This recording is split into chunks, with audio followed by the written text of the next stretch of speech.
जो भी लोग उस 23 साल के भगत सिंह को पसंद करते हैं, उसकी सोच को, विचार को पसंद करते हैं, वो सारे लोग दोनों हाथ खड़ा करके नारा लगाएंगे, इंकलाब जिंदाबाद, इंकलाब जिंदाबाद, इंकलाब जिंदाबाद। शीश वाली कस्बे के पितातुल्य बुजुर्गों, व्यापारियों, दुकानदारों, युवा साथियों, आज मैं आपके यहाँ आपका आशीर्वाद और समर्थन मांगने आया हूं। भाई कमल ने आपको सारे अब तक जो राजनीति चल रही थी उसके बारे में बताया कि हाड़ौती में किस तरह की राजनीति चल रही है और राजनेताओं द्वारा किस तरह के कृत्य किए जाते हैं, वो भाई कमल ने आपको बताया। मैं शीशवाड़ी के भाइयों, मैं जब पहली बार 12 में 2020 में एक्टिव हुआ, जब सचिन पायलट साहब का जन्मदिन था और उस जन्मदिन पर यह तय हुआ था, क्योंकि पूरे देश में महामारी फैली हुई थी, संसार में कोरोना की महामारी फैली हुई थी, लोग परेशान थे, कई लोग मर रहे थे, महामारी का असर चारों तरफ था। उस कोरोना के काल में जब ब्लड की कमी पड़ गई थी तो सचिन पायलट साहब के जन्मदिन पर यह तय किया गया कि पूरे सब जगह ब्लड डोनेशन कैंप किए जाएं। और उसी कोरोना के काल में मैंने पहली बार 12 में पायलट साहब के जन्मदिन पर एक बहुत बड़ा ब्लड डोनेशन कैंप किया था, जिसमें 1700 यूनिट ब्लड हुआ था और वो ब्लड 1700 यूनिट ब्लड हुआ था और वो ब्लड कोरोना के मरीजों के काम आया था। लेकिन जब मैं उस ब्लड डोनेशन कैंप लगा रहा था, सचिन पायलट जो कांग्रेस के नेता थे उनके लिए ब्लड डोनेशन कैंप लगा रहा था, उसी समय पर यहाँ का मंत्री प्रमोद जैन भाया उसमें आने वाले लोगों को रोक रहा था, लोगों को कह रहा था नरेश मीणा के कार्यक्रम में जाने की जरूरत नहीं है, वहां जाकर ब्लड देने की जरूरत नहीं है। मैं तो एक पुण्य का काम कर रहा था, रक्तदान महादान होता है, उस रक्तदान महादान के माध्यम से जनता की सेवा करना चाह रहा था, लेकिन प्रमोद भाया ने उसका भी विरोध करवाया और उसी दिन से प्रमोद भाया के और मेरे 36 का आंकड़ा पैदा हो गया। उसी दिन मैंने तय कर लिया कि जो प्रमोद भाया जो ब्लड डोनेशन जैसे कैंप को रोकना चाहता है, वो व्यक्ति कभी जनता की भलाई नहीं कर सकता। और उसके बाद में जब मुझे पता लगा कि आम जनता को तो रेत नहीं मिल रही और प्रमोद जैन भाया की जेसीबीयां और डंपर चलते हैं, और प्रमोद भाया की जो खंडार से बनास से डंपर के डंपर ही रेत भर के आती थी, बजरी भर के आती थी, और कोई थानेदार, कोई सीआई उसको हाथ नहीं दे सकता था, और कोई सीआई अगर हाथ देने की हिम्मत करता था तो उसको सस्पेंड कर दिया जाता था या लाइन में भेज दिया जाता था। जब मुझे पता लगा तो मैंने उसी कोरोना के समय में, क्योंकि मैं खुद भी कोरोना पॉजिटिव था, गांव में अकेला कोरोना से लड़ रहा था, जब मुझे पता लगा कि प्रमोद भाया का डंपर थानों के आगे से आराम से निकल रहा है, कोई पुलिस उसको रोक नहीं रही, तो मैंने कवाई के थाने के सामने उस डंपर को रोका और उस डंपर को मैंने थाने में धरवाया, लेकिन डंपर पर कार्रवाई नहीं हुई और प्रमोद भाया ने मुझे 1 महीने के लिए जेल में डाल दिया। और जब मैं जेल में रहा तब मुझे पता लगा कि प्रमोद जैन भाया किस तरह की राजनीति करता है। जो भी उसके सामने बोलता है, जो भी कोई उसके सामने खड़ा होने की हिम्मत करता है, या तो उसको मरवा दिया जाता है, या उसको जेल में डाल दिया जाता है, या उसको आर्थिक तौर पर नुकसान किया जाता है। और 12 जिले में ये हालत हो गई, अगर किसी को प्रॉपर्टी का काम करना है, किसी को प्रॉपर्टी का व्यवसाय करना है, तो उसको प्रमोद जैन भाया को पार्टनरशिप देनी पड़ती है। अगर कोई व्यवसायिक आदमी अगर कोई सड़क बनाएगा तो उस सड़क बनाने के लिए उसको प्रमोद जैन भाया को कमीशन देना पड़ेगा।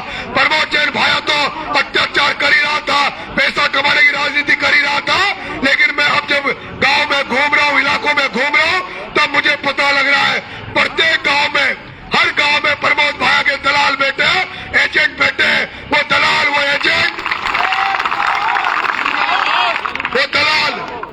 उन एजेंटों ने गांव में भय का वातावरण बना रखा है, गांव में डर का वातावरण बना रखा है। जो लोग अगर उनका साथ नहीं देते, उनको फंसा देते हैं, झूठे केस लगा देते हैं, वो मायाराम गुजर मिला, जिसको झूठा पॉक्सो में फंसा दिया, क्योंकि वो गांव की मुद्दों को उठाता था, गांव की बातों को उठाता था। जो भी कोई सोशल मीडिया में लिखता था उसको जेल में डाल दिया जाता था। और इसके उदाहरण आपके सामने है भाई, कमल राठौड़ है। कमल राठौड़ ने 12 को चमकाने का काम किया, 12 में महाराणा प्रताप की भव्य मूर्ति लगाने का काम किया, 12 के चौराहे को चमकाने का काम किया, जिसका नतीजा ये हुआ कि प्रमोद भाया ने भाई कमल राठौड़ को जेल में डाल दिया, झूठे मुकदमे लगा दिए। एक म्यालडा गांव में पवन यादव की हत्या करवा दी गई, और वो हत्यारा, क्योंकि वो प्रमोद जैन भाई का राइट हैंड था, एक दिन भी जेल नहीं गया। आपने गौरव शर्मा की हत्या के बारे में सुना होगा। एक गौरव शर्मा जो ब्राह्मण समाज का बेटा था, जो प्रमोद भाया के साथ रहता था, जिसने प्रमोद भाया की सेवा करी, लेकिन प्रमोद भाया के गुंडों ने उसको एक जमीन के चक्कर में गोली से उड़ा दिया, और वो गुंडे, वो हत्यारे 6 महीने में जेल के बाहर आ गए। क्या कारण था कि हत्या करने वाला कोई साधारण व्यक्ति से हत्या हो जाए तो 10 साल तक बाहर नहीं आता, और कोई व्यक्ति जिसके बाद अप्रोच हो, जिसके बाद प्रमोद जैन भाया की चेक जुगाड़ हो, वो 6 महीने में जेल के बाहर आ जाता है। और फिर मैंने जब यहाँ देखा, जब पता लगा, तो मुझे पता लगा कि चोरी में भी एक जघन्य अपराध हुआ, एक जघन्य हत्या हुई, और साजिश के तहत हत्या हुई। 2019 22 जुलाई का दिन था। 22 जुलाई का दिन था। आपके ईश्वरी का एक बेटा, एक सुनार समाज का एक बेटा, जिसके बड़े भाई मेरे पास बैठे हैं भाई अंकल, ये जिनके बड़े भाई है हरिओम जी, सोनी साहब, इनका वो सबसे छोटा भाई था, 4 नंबर का भाई था। मेरे को पता लगा कि मैंने जब इनसे पूरा घटनाक्रम जाना, तब मुझे पता लगा कि मैं जिस नवोदय स्कूल में पढ़ा हूँ, जिस जवाहर नवोदय विद्यालय में अटूमा में पढ़ा हूँ, उसी नवोदय में परजेश सोनी जी का लड़का पढ़ता था उस समय 10वीं में, जो भी IIT कर रहा है छत्तीसगढ़ से। अगर मुझे उस समय पता होता, 2019 में जब ये मर्डर हुआ, मेरे पास अगर सूचना होती कि मेरे नवोदय के छोटे भाई के पिता की हत्या हो गई, तो शायद उस समय नरेश मीणाई आपके यहाँ आकर धरना देता, आपके यहाँ लड़ाई लड़ता। लेकिन मुझे उस सोनी हत्याकांड का पता नहीं था। मुझे तभी जब चुनाव लड़ने आया, और जब मैंने पवन यादव का मुद्दा उठाया, गौरव शर्मा का मुद्दा उठाया, गांव का मुद्दा उठाया, तब किसी ने मुझे बताया कि भाई साहब 2019 में, आज से 6 साल पहले 22 जुलाई 2019 को इसी सीसोरी में एक सोनी समाज के बेटे परजेश सोनी का गर्दन काटकर हत्या कर दी गई थी, और 6 साल होने के बाद भी आज दिन तक वो हत्या खुली नहीं है। मैं पूछना चाहता हूँ, मेरे को यह भी पता लगा है कि उसमें वो मामला खुल रहा था, उसमें गिरफ्तारी भी हुई थी, लेकिन जैसे प्रमोद जैन भाया का फोन उस समय किया गया, और उसके बाद वो मामला दबा दिया गया। जैसे कि गौरव शर्मा का मामला था, गौरव शर्मा के मामले में पूरी 12 जिला सड़क पे आ गया था। पूरी 12 जिले, 12 के लोग CBI की जांच की मांग कर रहे थे। लेकिन मैं पूछना चाहता हूँ, वो जो आंदोलन हो रहा था गौरव शर्मा का, जो CBI की मांग की जा रही थी, उस आंदोलन को किसने कुचला? उस समय भी ये प्रमोद भाया था, जिसने वो CBI की मांग का आंदोलन दबा दिया था, क्योंकि ये जानता है जब भी आंदोलन होंगे, लोग बोलेंगे, तो लोग जब इनकी सच्चाई बोलेंगे, काले कारनामों के बारे में बोलेंगे, तो इनका जो चेहरा है, वो जो छुपा हुआ चेहरा है, वो नकाबपोश उठ जाएगा। इसलिए ये लोग अब तक आंदोलन नहीं होने दे रहे थे, अब तक लोगों को बोलने नहीं दे रहे थे। लेकिन आज नरेश मीणा जब अंता की धरती पे आया है, एक एक पोल खोल रहा है। कल मेरे पास एक ब्राह्मण समाज की लड़की का फोन आया, जिसका श्वेता शर्मा, एक ब्राह्मण समाज की लड़की का फोन आया जिसका नाम था श्वेता शर्मा। उसने कहा, भैया मैं आपसे मिलना चाहती हूँ।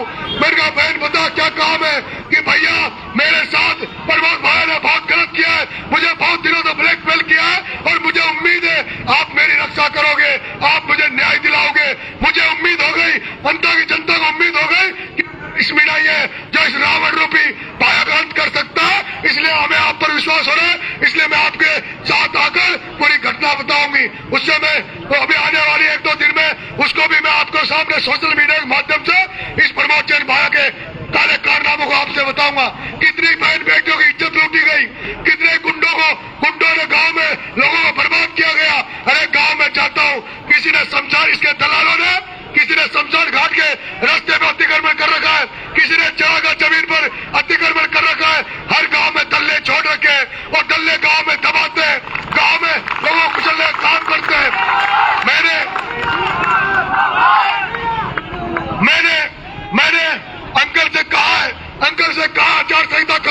मान दो, आचार संहिता खत्म हो जाए तो अंता की एक एक समस्या, अंता के लोगों की एक एक समस्या को लेकर मैं यहाँ पर धरना दूंगा।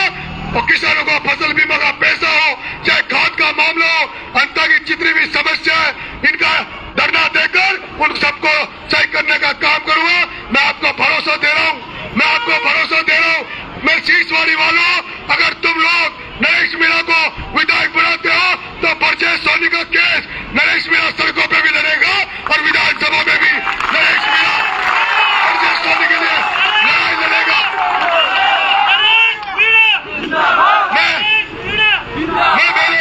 मैं मेरे सीसवाड़ी के लोगों, मेरी माताओं, तुमसे कह रहा हूं, ये लड़का वही लड़का है जो 7 बच्चे जब पिपलौती में मरे, उनके लिए जब नरेश मीणा 40 दिन जेल जा सकता है, 15 दिन तक अन्न छोड़कर भूख हड़ताल कर सकता है, तो परचेज सोनी के लिए भी नरेश मीणा 15 दिन भूखा रह सकता है।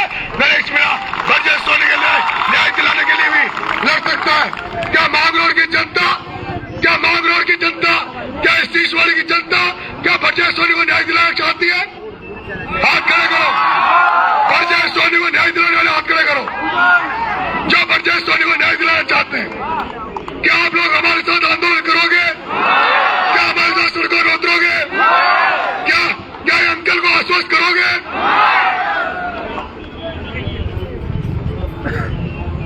मैं सीसवाड़ी वालों, मुझे देखा नहीं जाता, जब कोई गलत काम होता है मुझे देखा नहीं जाता। कई लोग कहते हैं नरेश मीणा गुस्सा करता है, मेरा गुस्सा गलत आदमी पे होता है, किसी गरीब के साथ अन्याय होता है तब मेरा वो गुस्सा आता है, और वो गुस्सा लाजमी है। ये अंकल बेटे खड़े हैं यहाँ पर, उस परचेज सोनी का एक बेटा जो IIT में, बेटी है, उन बच्चों के साथ क्या गुजर रही होगी, इन अंकल के साथ, इनके परिवार वालों के साथ क्या गुजर रही होगी। जैसे पवन मियाडा को मारा गया, पवन यादव को मारा गया, उस वक्त हत्यारा एक दिन भी जेल नहीं गया, गौरव शर्मा के हत्यारे जेल के बाहर घूम रहे, परचेज सोनी के हत्यारे पकड़े नहीं गए। क्या तुम चाहते हो कि इसी तरह से चलता रहे, गुंडागर्दी चलती रहे, जंगल राज चलता रहे?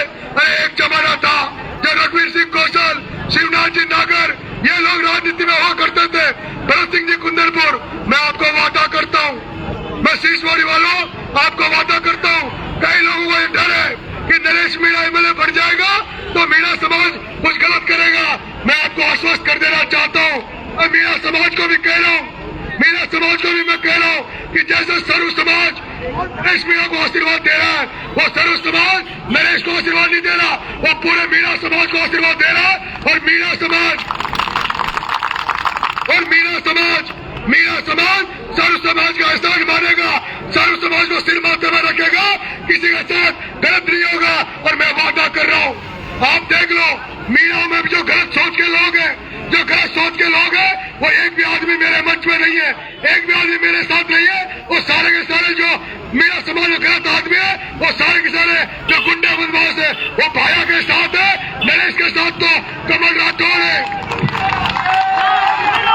नरेश के साथ तो कमल राठौर है, नरेश के साथ तो दीनबंधु धाकड़ है, नरेश के साथ तो नरेश नागर है, नरेश के साथ तो अच्छे लोग हैं, जो अच्छे लोग हैं वो नरेश के साथ है। मैं वादा करता हूँ सीसवाड़ी की जनता से, इस अंतर के सर्व समाज से, अगर कोई मीणा भी किसी सर्व समाज के जनरल कास्ट के साथ गलत करेगा तो नरेश मीणा जनरल कास्ट के साथ खड़ा रहेगा, मीणा के साथ खड़ा नहीं रहेगा।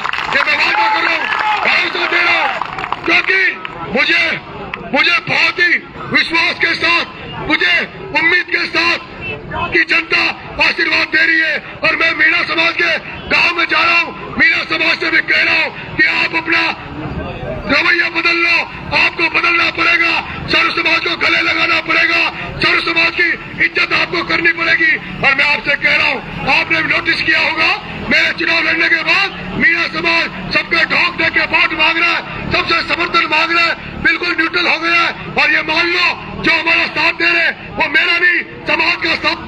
और ये समाज भी, मैं मीणा समाज की तरफ से सर्व समाज को आश्वस्त कर देना चाहता हूँ, जहाँ कहीं भी को जरूरत पड़ेगी मेरे साथ साथ मेरा समाज भी आपके लिए तैयार मिलेगा, कहीं भी बात होगी तैयार मिलेगा। मैं उम्मीद करूंगा सीसवाड़ी जनता से कि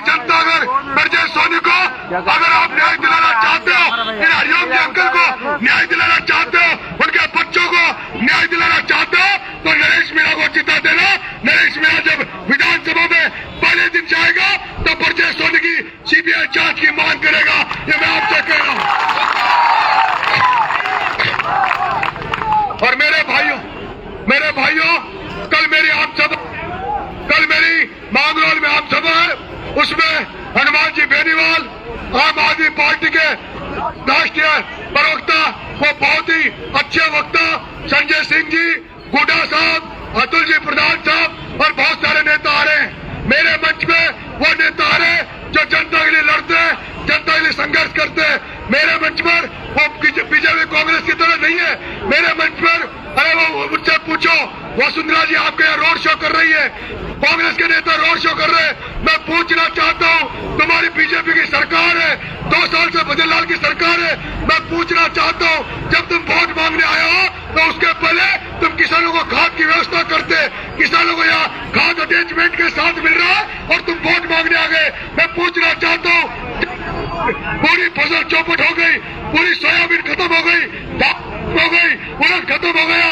मैं वसुंधरा जी बीजेपी से पूछना चाहता हूँ, तुम उस समय कहाँ चले गए? जब फसल बीमा की बात आती है तुम कहाँ गायब हो जाते हो?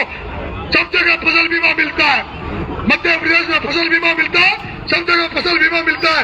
लेकिन ओम बिरला लोकसभा स्पीकर होने के बाद भी, वसुंधरा राजे मुख्यमंत्री रहने के बाद भी आज भी किसानों को फसल बीमा का पैसा नहीं मिलता। मैं पूछना चाहता हूँ, मध्य प्रदेश में 52 मिलता है, किसानों को पूरा समर्थन मूल्य का पैसा मिलता है। लेकिन राजस्थान में किसान अभी किसानों की सोयाबीन 3,3500 की बिक रही है और समर्थन मूल्य का कांटा नजर नहीं आ रहा।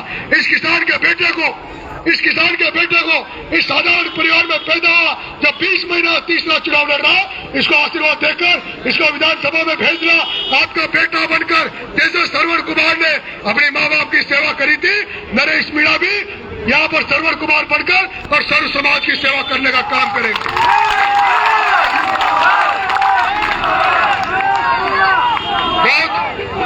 बहुत धन्यवाद।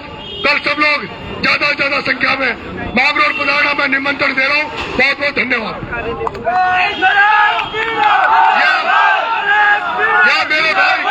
मेरे भाई कमल राठौर ने मुझे बताया कि सीसवाड़ी में स्टेडियम की मांग चल रही है वर्षों से। यहाँ स्टेडियम मैंने कहा, मैं गांव में कह रहा हूँ, नरेश मीणा किसी पार्टी का नहीं है। नरेश मीणा किसी नेता के कहने पे इशारा नहीं करता। नरेश मीणा किसी पटेल या जागीरदार या दलाल के कहने में काम नहीं करता। नरेश तो जनता की जो मांग होगी उसके लिए खड़ा रहेगा। जो भी सीसवाड़ी की मांग रहेगी, जो भी समस्या होगी, उसकी जनता के साथ लड़ाई लड़ूंगा। और तुम्हारी जो स्टेडियम की बात है उसके लिए भी नरेश मीणा संघर्ष करेगा, उसके लिए भी लड़ाई। बहुत धन्यवाद। राम साहब।